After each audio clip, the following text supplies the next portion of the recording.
하나요? 예배는 꼭 형식의 틀을 가지고 드려야 하나요? 이 두 가지인데 먼저 첫 번째부터 좀 시작을 해보도록 하겠습니다. 자, 예배는 꼭 교회에서만 드려야 하나요? 이렇게 얘기하면 제가 또 여러 가지 생각이 많겠지만 좀 자세한 사례를 좀 들여서 여러분들과 함께 생각을 좀 해보려고 합니다. 자, 여러분 집에서 혼자서 예배를 드리면 안 될까요? 그렇죠? 자, 집에서 기도하고 집에서 찬송하고 집에서 말씀을 보면 예배로 인정할 수 있다. 어떻게 생각하십니까? 나가면 되는데 오면 안 됩니다. 자, 또 요즘 이렇게 TV나 인터넷을 보면 얼마든지 집에서 예배 드릴 수 있잖아요. 저희도 보면은 온라인 예배 다른 교회에서도 막 다 드리고 있고, 그리고 뭐 TV를 틀어도 막 CBS, TS 같은 데 보면 말씀이 나오고. 자, 그렇게 또 인터넷에 존재하는 교회들도 있어요. 인터넷 안에만 있는 교회. 그래서 뭐 담임 목사님이 건물은 없고 그냥 예배만 녹화해서 드리는 교회들도 요즘 있는데, 자, 그렇다면 굳이 우리가 와서 예배를 드려야 할까라고 했을 때 여러분의 생각은 또 어떠십니까? 또 주일에 가족끼리, 지난번은 시간이었잖아요. 꼭 그 시간에 드려야 되느냐, 꼭 주일에 드려야 되느냐, 요거랑 좀 연관해서 보면 주일에 가족끼리 콘도나 펜션 같은 곳에 가서 가족끼리 예배를 드리는 건 어떨까요? 자, 된다. 아니 저는 자주는 아닌데 네. 여행 갈 때 한 번씩 그렇게 하거든요. 자, 된다 생각하시는 분. 모이는 것이 교회이기 때문에 또 특별한 상황을 고려해서 드릴 수 있다. 가능하다고. 네, 특별한 상황을 고려해서 드릴 수 있다. 또 저도 그래요. 그냥 저는 어렸을 때 집에서 매일 가정 예배를 할머니가 드리셨거든요. 그래서 장소하고 그런 거 구애 안 받고 어디서든지 예배는 드릴 수 있다고 생각해요. 또 있으신가요? 그럼 드릴 수 없다. 그렇게 드리면 안 된다. 뭐 정답은 없습니다. 여러분 생각 자유롭게 이야기해 주시면 드릴 되는데. 수 없는 건 아닌데 네. 잠깐은 하면서도 드리지만 우리 마음이 하나님 앞에 주일은 내 교회에 와서 드렸다 이 마음을 가지면 괜찮은데 그거를 일상으로 자꾸 그렇게 나가면 안 된다. 뭐 특별한 상황 뭐 이럴 때는 괜찮지만 뭐 일회성처럼 잠깐 괜찮지만 이거를 쭉 끌고 나가면 안 된다, 이런 말씀. 자, 오늘 그에 대해서 함께 좀 살펴보려고 합니다. 저희가 이걸 보려면 항상 성경을 좀 찾아봐야 합니다. 제가 본문을 찾진 않지만 성경에서 나오는 교회에 대해서 저희가 좀 살펴볼 필요가 있습니다. 성경은 총 구약과 신약. 자, 여러분 그 제사가 언제부터 시작했을까요? 제사는 언제부터 드렸을 것 같아요? 가인과 아벨 음. 그 곡식이랑 그쵸. 드리는 거 생각이 나서. 또 가인과 아벨도 맞아요. 제사는 원래 그들의 문화 속에서 계속 있었던 시간들이에요. 그러면 하나님께서 제사를 명하셨을 때는 언제일까요? 하나님께서 제사를 명하셨을 때, 그렇죠, 십계명 이후입니다.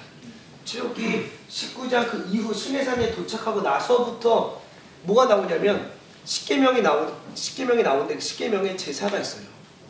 근데 그 제사가 재미있는 건 십계명은 10가지 약속이잖아요. 10가지 약속.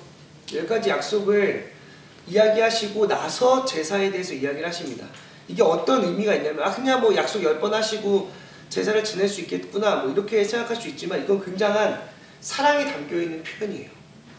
왜냐면 주께서 하나님께서 주어진 10가지 계명을 이들이 다 지킬 수 있다고 보셨을까요? 없다고 보셨을까요?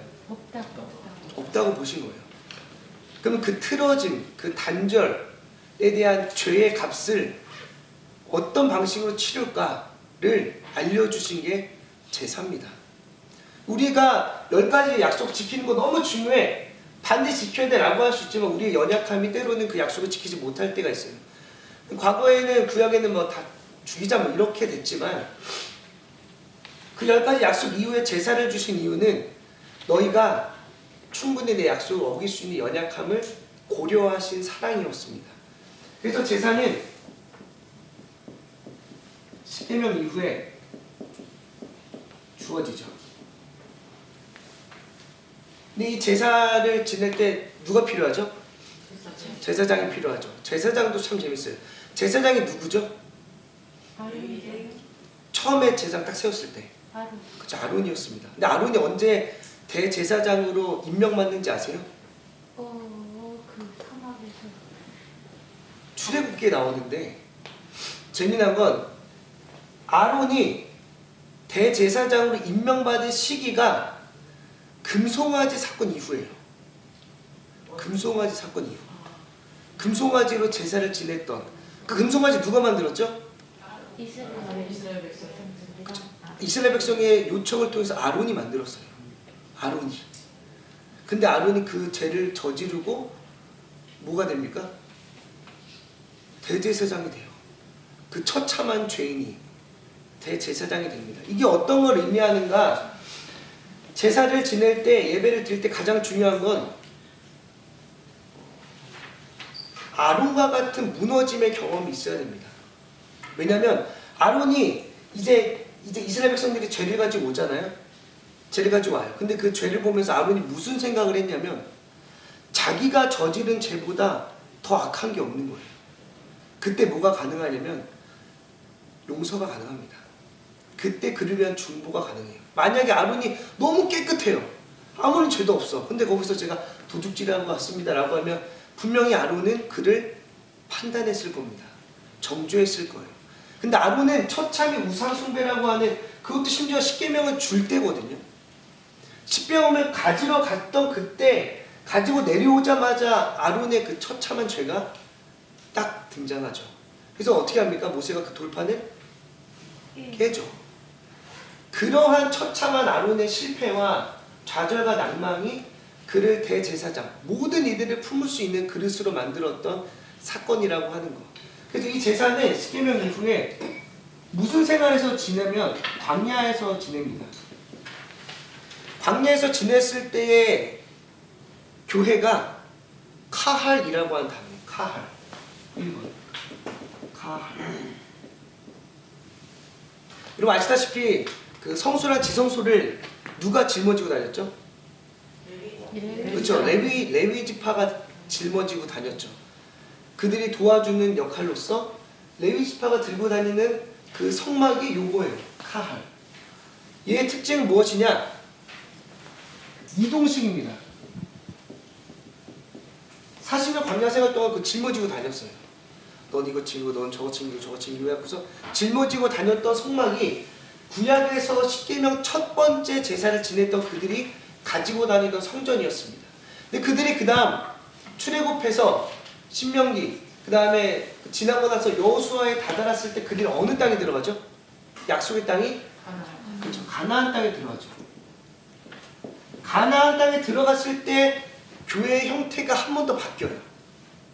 이제는 이동식이 필요합니까? 아니죠. 이제는 정착을 했으니까 이동식이 필요 없어요. 그때 지었던 게 에다입니다. 이거는 성막이라고 성경에서 나오고 에다는 회당이라고 나와요.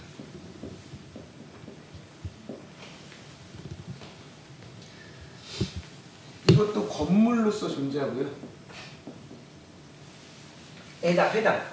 이때는 더 이상 이제 들고 낼 필요가 없어요. 정착형입니다.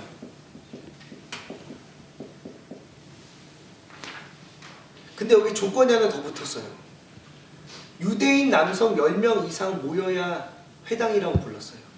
유대인 남성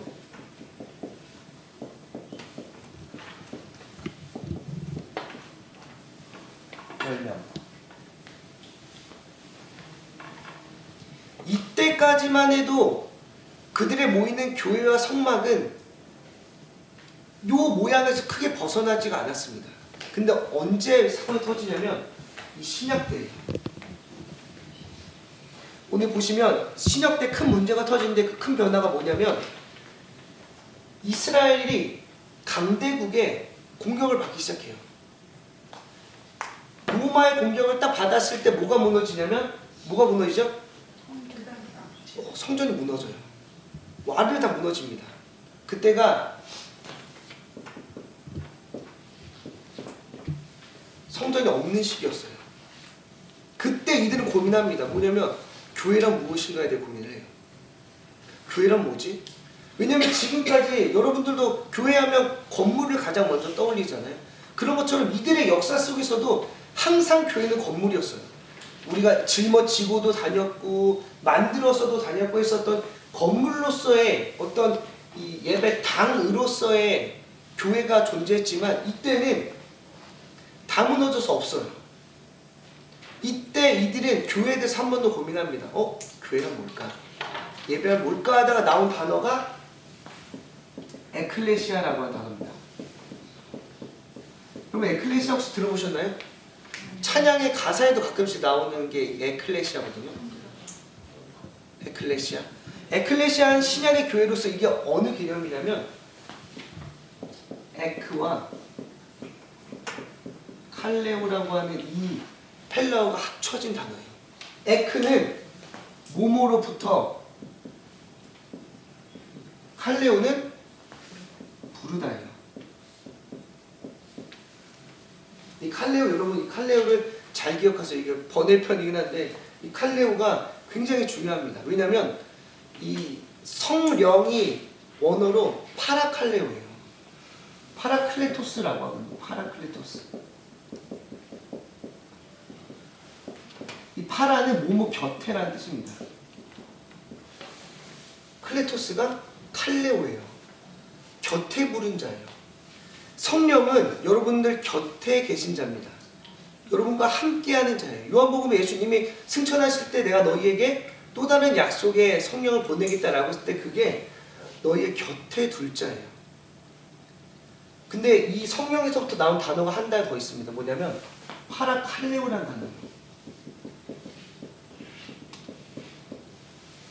파라가 뭐죠? 곁에, 칼레오가 부르다죠. 이게 우리말로 뭐냐면 위로예요.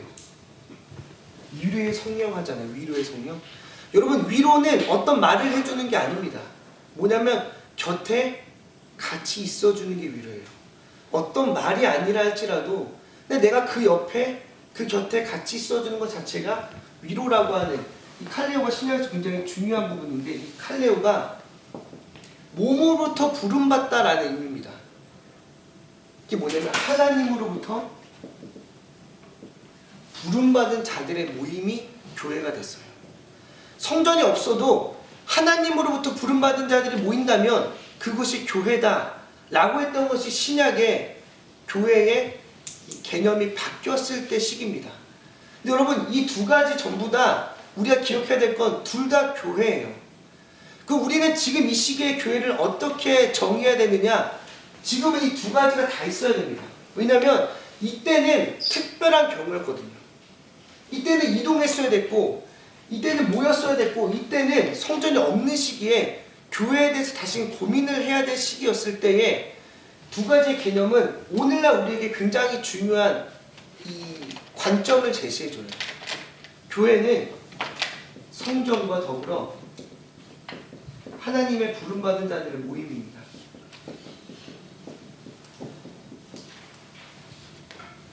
이 두 가지 개념을 다 가지고 있어야 온전한 교회예요.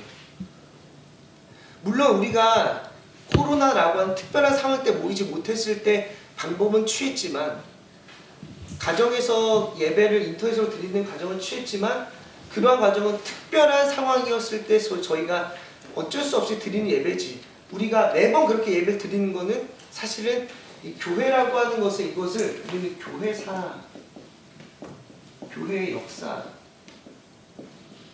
교회사라고 합니다. 교회사의 관점에서 역사적으로 쭉 보면 지금의 교회는 어쩌면 건강하지 못한 부분이 있을 수 있어요. 특별한 상황이 아닌 이상 우리는 이 두 가지 전부 다 교회라고 하는 것을 그들에게 알려줘야 됩니다. 그래서 이 세 가족들이 오시면 똑같은 질문할 수 있어요. 우리 이번에 콘도 가고 여행 가는데 분명히 그럴 수 있어요. 근데 그게 올바른 교회라고 하는 것을 알려주기보다는 우리가 이러한 기본적인 어떤 예배의 형태, 모양을 알려주는 것이 중요합니다. 그래서 오시면 그래 어쩔 수 없어. 예를 들어 병원에서 입원했는데 오라고 할 수는 없잖아요. 다리가 부러져서 막 병원에 입원했는데 교회는 성전이야 가시적으로 나 이렇게 할 수는 없는 그런 케이스 말고, 근데 그런 케이스더라도 교회가 무엇인지에 대해서 올바로 알려줄 필요는 있습니다. 여러분 알려줄 때 이런 부분들, 그래서 우리가 시대에 따라서 역사에 따라서 시간에 따라서 교회 형태가 이렇게 좀 바뀌고 있었는데 오늘날에 이르러서 우리 교회는 이때도 중요하고 이때도 중요했던 두 가지를 다 가지고 온 케이스다. 성전에서 하나님의 부르심을 받은 자들의 모임이 곧 교회다 라고 하는 것을 기억하셔야 됩니다. 그래서 여러분 이 둘 중 하나만 있는 사람들도 꽤 위험해요. 잘 보세요. 하나님의 부르심이 없어요. 마음도 없고 중심도 없고 열정도 없어요. 근데 교회만 나오면 우리는 그리스도인이라고 부르는 시대가 됐어요. 근데 사실 이런 거 우리는 막 그냥 속된 말 막 가라지 이렇게 얘기하지만 이런 케이스도 많이 있어요. 이 두 가지 중에 하나를 배제하면 어려움이 있습니다. 교회를 나 하나님 부르심 받다고 하는데 교회는 절대 죽어도 안 온대요. 그것도 문제가 있어요. 그럼 우리 두 가지가 균형과 조화를 이루는 것이 진정한 교회이자 예배라고 하는 것을 우리는 새가족들에게 알려줄 필요가 있다라고 하는 것을 기억하시면 될 것 같습니다. 자, 두 번째는 이런 예배가 사실은 지난번은 시간이었지만 여기 장소잖아요. 여기서 한 가지 더 나아갈 게 있어요. 뭐냐면 예배는 꼭 형식적인 틀이 필요한가에 대한 질문입니다. 새가족에 가서 이런 걸 물어봐요.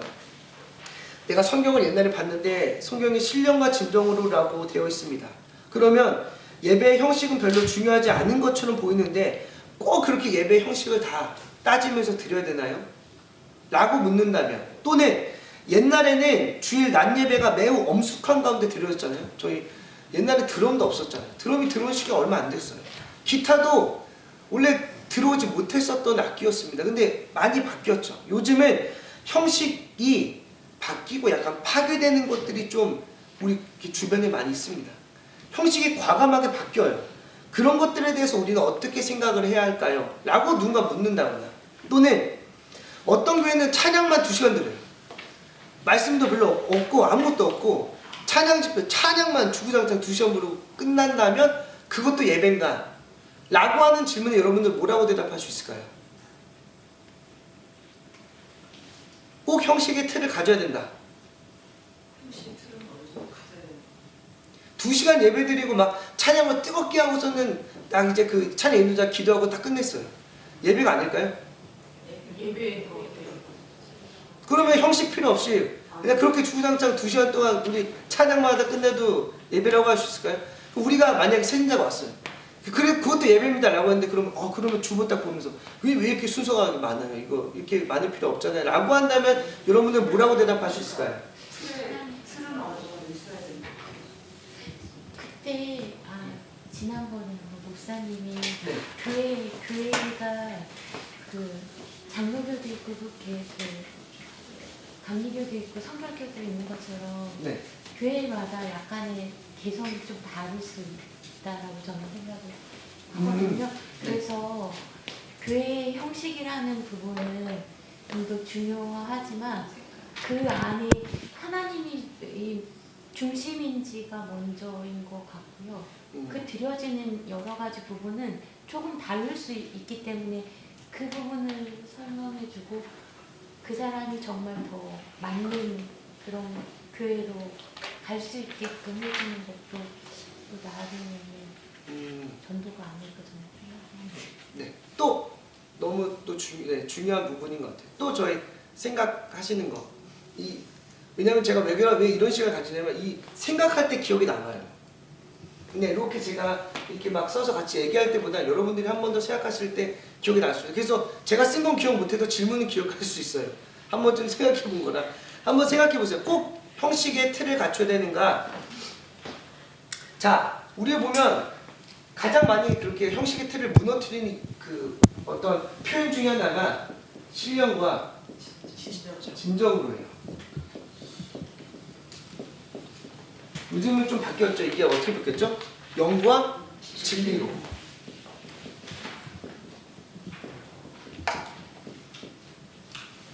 이 표현들이 막상 보면 막 형식이 필요 없을 것처럼 느껴지게 하는 표현들입니다. 근데 여러분 보시면 이 신령과 진정으로라고 하는 말이 예배 형식을 집어던져라 이런 표현이 아니에요. 예배 형식이 필요 없다라고 하는 표현이 아닙니다. 내용과 형식은 다 중요해요. 왜냐하면 이거는 마치 내용이 중요한 것처럼 얘기하거든요. 내용. 그러니까 그 드리는 사람의 마음과 중심이 중요하지 이 형식이 뭐가 중요하냐. 이런 식의 입장이 사실은 요 표현으로 많이 쓰는데 사실은 두 개 다 너무 중요합니다. 근데 여기서 어떤 예시를 드냐면 이런 예시를 들어요. 똑같은 밥이라도 똑같은 쌀로 만든 밥이라도 이것을 투박한 사기 그릇에 담으면 서민들의 밥이에요. 똑같은 밥이라 할지라도 우리가 말하는 이 금그릇 같은 이 왕이 먹는 그 그릇에 담으면 궁중의 식기에 담으면 이것도 왕의 밥이 됩니다. 그러니까 어느 그릇에 담느냐가 굉장히 또 중요한 부분이에요. 같은 밥이라 할지라도 사기 그릇에 담으면 이 평민들이 먹는 거고 궁중의 식기에 담으면 왕이 먹는 것처럼 이 형식도 사실은 무시할 수 없어요. 근데 우리는 어떤 생각이 있냐면 이 두 개를 마치 이런 관계처럼 생각합니다. 이분법적으로. 물론 이게 더 중요한 부분도 있지만 우리는 이 두 가지 다 우선순위에 놓여있는 부분이라고 생각해야 돼요. 내용 너무 중요하지. 그러면 형식 필요 없어가 아니라 내용 너무 중요하지. 근데 그 내용을 이렇게 담고 있는 이 형식도 그만큼 중요하다라고 하는 것을 기억해야 합니다. 그렇게 예배를 이렇게 강조하는 사람들이 뭐냐면 이 형식에 갇혀서 산다 이런 표현이에요. 너무 형식에 얽매여 산다. 거기에만 너무 막 이렇게 막 쪼여 있다라고 얘기를 하지만 사실 이 형식을 버린다는 이 문제는 이 순서, 형식의 문제가 아니에요. 그게 있어서 얽매이고 그게 없으면 막 자유롭고 하는 그런 문제가 아닙니다. 여러분 생각해 보세요. 형식이 다른 두 예배가 있어요. 첫 번째 예배는 예복을 갖춰 입고 미리 작성된 기도문을 읽고 일어섰다 앉았다 막 무릎 꿇고 절하는 그런 많은 의식들이 포함한 예배들이 있어요. 그래서 그런 예배들은 막 심지어 예배 도중에 말 한마디 못할 것만 그 엄중한 그런 예배가 있습니다. 또 한편의 예배는 성령이 인도하는 대로 드리는 예배가 있어요. 순서가 없어요. 예배 순서 없이 미리 정한 것도 없이 그냥 기도하다가 갑자기 누군가 일어나서 막 대표 기도하고 누군가 일어나서 막 내가 깨달은 막 말씀 막 증거하고 막 얘기하고 간증하고 그때 감동 오는 대로 하는 예배가 있어요. 두 예배 중에 어떤 예배가 더 좋은가는 단정할 수가 없어요. 왜냐? 여기서 뭐라고 얘기하냐면 그 두 예배에 장단점이 다 있다고 얘기를 합니다. 그래서 여기 제가 나눠드린 페이퍼 밑에서 두 번째 단락을 보시면 두 번째 줄 중간쯤 보시면 신학적으로 잘 짜여지며 내용적으로 충실한 예배는 이 어떤 감화 감동이 올 때마다 딱딱 반응해 주는 것은 어려울 수 있어요. 그렇지만 반면에 뭐가 아니냐면 무질서한 예배나 어디서 무엇이 튀어나올지 모르는 위험으로부터는 지켜줄 수 있습니다. 이 형식이. 갑자기 어떤 사람이 일어나서 막 이상한 얘기를 할 수도 있잖아요. 말도 안 되는 이야기를 하고 있는 그런 위험에서는 이런 형식들이 장점이 돼요. 근데 감동이 와서 기도하고 싶은 마음 막 이럴 때는 사실 이런 형식 갖춘 예배가 좀 어려울 수 있어요. 나는 지금 기도하고 싶은 마음이 있는데 형식에 따라서 예배할 수 있고 그런 게 있지만 뭐 어디 곳곳에서 튀어나오는 위험으로부터는 지켜줄 수 있다라고 하는 장단이 있다라고 하는 거. 두 번째, 이 형식이 없는 예배는 곳곳에서 오는 감동대로 얘기할 수 있어요. 감동대 갑자기 기도하고 또 혼자서 찬양도 하고 기도도 이렇게 막 할 수 있지만 그런 위험으로부터는 어렵습니다. 갑자기 누가 와서 막 내 등짝을 막 때리면서 기도한다 뭐 이런 위험으로부터 날 지켜주지는 못해요. 그러니까 이런 부분들이 결국에 어떤 이 형식이 예배를 집중하고 집중하지 않고의 문제가 아닙니다. 그 내 마음의 문제고 내 중심의 문제지 형식을 바꾼다고 해서 그 예배가 잘 드려지느냐도 아니에요. 엄중한 예배를 갑자기 막 프리스타일로 막 드린다? 그렇다고 예배가 좋아지냐도 아닙니다. 막 너무 자유로운 예배를 엄중하게 바꾼다고 해서 잘 드려지는 예배도 아니에요.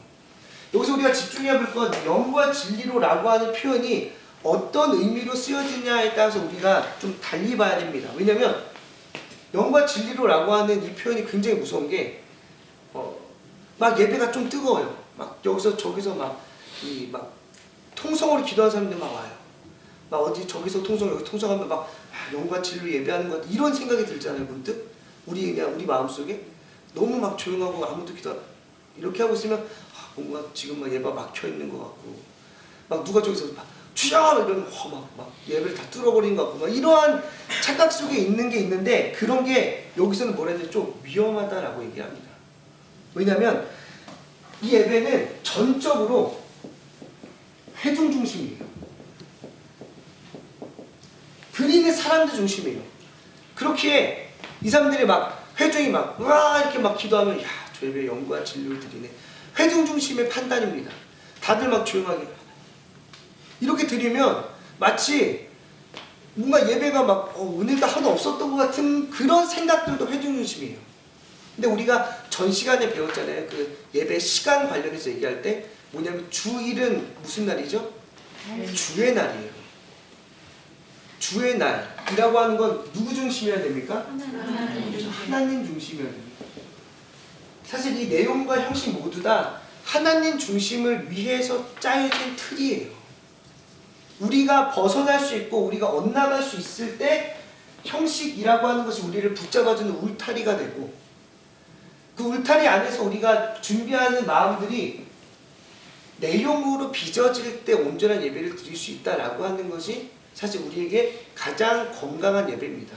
그렇게 회등 중심의 예배가 물론 좋아요. 근데 보시면 아시겠지만 여러분들이 딱 느낄 수 있는 게 뭐냐면 중고등부나 청년부 예배 드릴 때 막 들고 뛰죠. 막 엄청 막 열성 있게 하죠. 근데 그런 것들이 불편하신 분들이 있어요. 근데 우리가 생각했을 때 영과 진리라면 야, 저 친구들 막 성령 임했네 뭐 이렇게 볼 수도 있는데 또 그게 막 불편한 분들이 있습니다. 뭐냐면 무조건 이렇게 들고 뛰고 막 한다고 해서 그러한 어떤 열광적인 부분들이 꼭 예배가 영과 진리로 드린다라고 착각해서는 안 된다는 거. 그렇게 사실 저도 이렇게 말씀 전하면 어려울 때가 있어요. 말씀 전할 때 막 아멘 이렇게 해주면 너무 막 감사하고 하는데 기도합시다 했는데 막 여러분 막 제가 막 막 말씀해서 여러분 저희 감동돼서 이렇게 합시다 했는데 여러분들 이러고 있으면 막 어려울 때 있잖아요. 그때 사실 저도 뭘 생각하냐면 이걸 생각하는 거예요. 이분들이 아멘을 크게 해줘야 막 은혜를 받는 것 같은 거예요.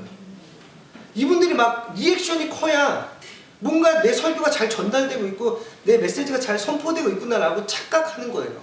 사실 여러분들이 아무 얘기 안 하고 가만히 있어도 하나님 중심의 예배하면 그런 거 흔들릴 필요가 없습니다. 여러분들의 찬양과 기도가 여러분들의 어떤 간증과 모임이 꼭 그렇게 열성 있게 하지 않아도 돼요. 그러한 표면적이고 가시적인 어떤 현상이 꼭 영과 진리로 예배드린다라고 하는 그러한 생각에 사로잡혀 있지 않고 우리가 그것을 넘어서서 형식도 하나님 중심으로 잡아주는 울타리이며 그 안에서 우리가 하나님 중심의 내용과 마음과 중심으로 드린 것 진정한 예배다 라고 하는 것을 새가족들에게 이야기를 해주면 더 좋을 것 같습니다. 그래서 새가족이 막 여기는 왜 이렇게 뭐 찬양에 힘이 없어요? 여기는 왜 기도를 막 뜨겁게 안 해요? 여기는 뭐 영과 진리가 없는 거 이렇게 얘기하면 꼭 이야기해 주셔야 돼요. 그리고 막 쉽게 말하면 저기 온수에 있는 그 교회 갑자기 생각이 안 나지? 조윤기 목사님이 심호하셨던 여의도 순복음교회처럼 엄청 오순절 순복음은 엄청 부르짖어요. 그들은 이렇게 한 번 기도하더라도 막 목이 쉬어라 기도합니다. 기도는 막 3시간씩 4시간씩 해요. 근데 그런 분들을 보면서 물론 거기서 하나님 중심 예배를 드릴 수 있지만 새가족들은 그런 예배가 진짜 그런 예배라고 생각해요. 우리처럼 막 조용하고 이런 예배들을 예를 들면 여기는 별로야 이렇게 생각할 수 있는데 그런 분들에게 꼭 이야기해 주셔야 됩니다. 예배는 꼭 그래야만 진짜 예배가 아니다. 이러한 예배도 저러한 예배도 있지만 가장 중요한 건 하나님 중심의 예배. 우리가 드리는 형식도 그 하나님 중심을 벗어나지 않기 위해서 잡아주고 있는 울타리고 그 안에 내용이 준비되어 있을 때 우리에게 진정한 예배다. 그래서 형식의 틀은 필요하다.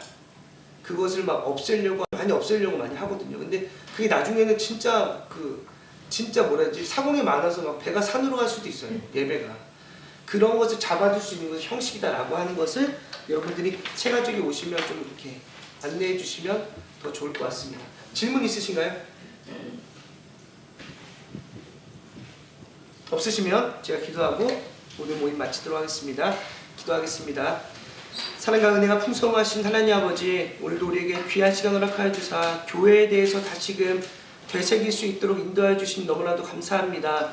하나님, 우리가 드리는 예배가, 우리가 모이는 교회가 얼마나 중요한지 우리가 다시금 기억하며 나아갈 수 있도록 도와주사, 우리가 이 주님의 성전에 모이기를 힘쓰며 나아가는, 그리고 그렇게 하나님의 부르심을 받은 자들로 세워져가는 그 귀한 시간들이 오늘 이곳에서 우리가 이루며 나아갈 수 있도록 도와주시고, 예배의 귀한 형식들, 그 모든 과정들이 회중 중심이 아닌 하나님 중심의 예배로서 울타리가 되어줌을 기억하며, 우리가 그 형식 가운데서 매번 드리지만 그 시간에 주님을 더욱더 기억하며 주님 중심으로 다시금 세워지며 나아갈 수 있는 귀한 예배의 순서들이 될 수 있도록 인도하여 주시옵소서.